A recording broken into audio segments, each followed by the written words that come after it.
41 million people are not obliged to wait around while this party sorts out its shit. Excuse me, the Canadian people are not obliged. These guys could have got rid of Trudeau a year and a half ago. They knew he was a disaster then.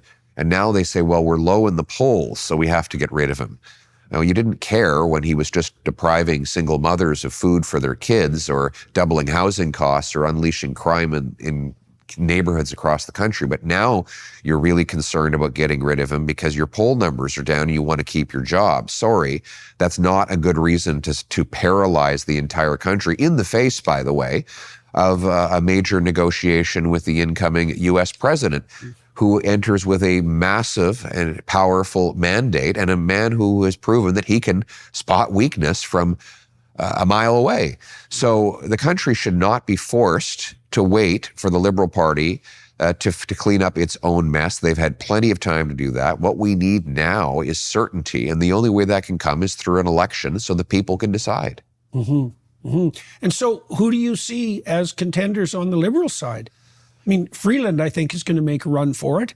But Carney, do you think he's going to throw his hat in the ring? Now, he famously rejected the opportunity to become Trudeau's finance minister. After accepting it.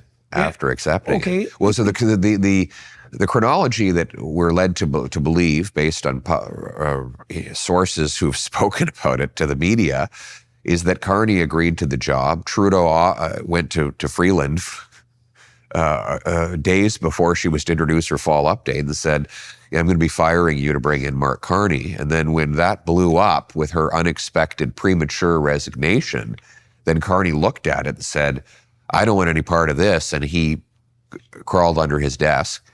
And so he was happy to take the job when it looked like it was a clear path. But then when it was a messier path, he hid from it. But why would have he decided to take that job to begin with? Because it's a good question. Well, God, you can't imagine stepping into a more thankless role. I mean, who would want to associate with these guys? Well, Carney already has a reputation. It seems to me that if he has prime ministerial ambitions, he'd just wait for the Trudeau Liberals to cataclysmically degenerate even further and then step in as the savior. Look, he's going to try and distance himself now, but here's the problem. He signed on as Trudeau's economic advisor. It's an official role he holds today.